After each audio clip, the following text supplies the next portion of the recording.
So, what is your name and what is your project? So my name is Edwin Hubble, and my project is galactic observations and expanding astronomy. So, what were you guys trying to do or find? So I wanted to observe and expand astronomy because that is my first infatuation. I started out studying law when I was younger because that's what my dad really wanted me to do, but I got tired of it. So I came back to studying astronomy because that is my passion. Where did the project or experiment occur?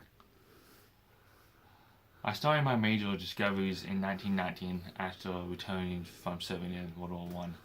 That's when I spent most of my time at the Mount Wilson Observatory to observe space and what it holds.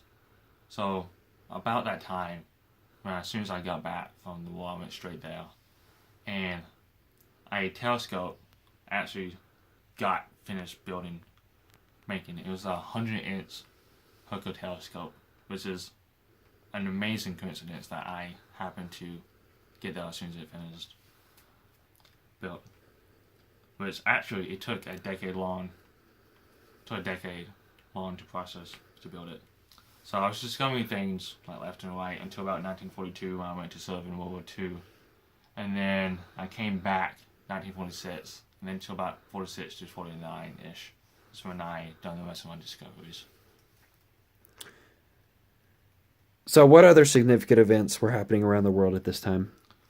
So there's some major events that happened around the world. Of course, I already mentioned both World War One and World War Two happened in 1930, 1940s respectively, whereas I both served in both of them. Thankfully, the U.S. won both. Some crazy stuff happened in the 30s in U.S. We went to a Great Depression era, and everybody was just super poor, and it just wasn't good. So, who else was involved in the project? So this is a guy named Hollow Shapley was involved in my discovery as there being more than one galaxy out there. It is very ironic because he's actually my rival. We both have this dream of like expanding astronomy, and we're both competing at each other.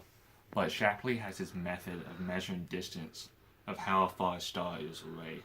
And I used Shapley's method to determine that the Cepheid star is a million light years away, and knows it is a galaxy containing millions of stars.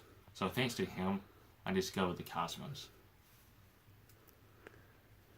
So, what was your role in the project? So I was really like the main one, the leader of the project. I mean, Shapley was there as my rival, but we like worked together in a way to like figure out what's going on out there in the universe. But yeah, I always wanted to study astronomy. Like I said, my father wanted me to go to law school, which I did end up doing. But it wasn't until the 1920s until I really started to go to work for my passion of astronomy. So yeah, I was mainly the main part, the leader of it. What impact did your project have on the physics community? So in 1929, I determined that the further a galaxy is from Earth, the faster it starts to move, appears to move away. Which this universe notion started the idea of the Big Bang Theory, which means that the entire universe started with a big burst of energy and keeps expanding and expanding with no end of sight. And then there's also the Nobel Peace Prize. The Nobel Prize started happening around my times of discovering things, but they didn't really recognize my work because astronomy is labeled as its own kind of science and not with a physics, which really bums me out because I really wanted to try to get that Nobel Prize. So, what is your favorite achievement? The, definitely my favorite achievement is probably the design of the Hale telescope. I played a central role in designing it, and I'm real pleased with how it turned out. It is actually like 4 times as powerful as a Hooker telescope, and like double the inch of the lens. But yeah, I used it to just discover more universes and cosmos. I was honored with being the first one to use it. Well, Mr. Hubble, that's all the questions I have. Thank you for answering my questions and thank you for your Thank you. time.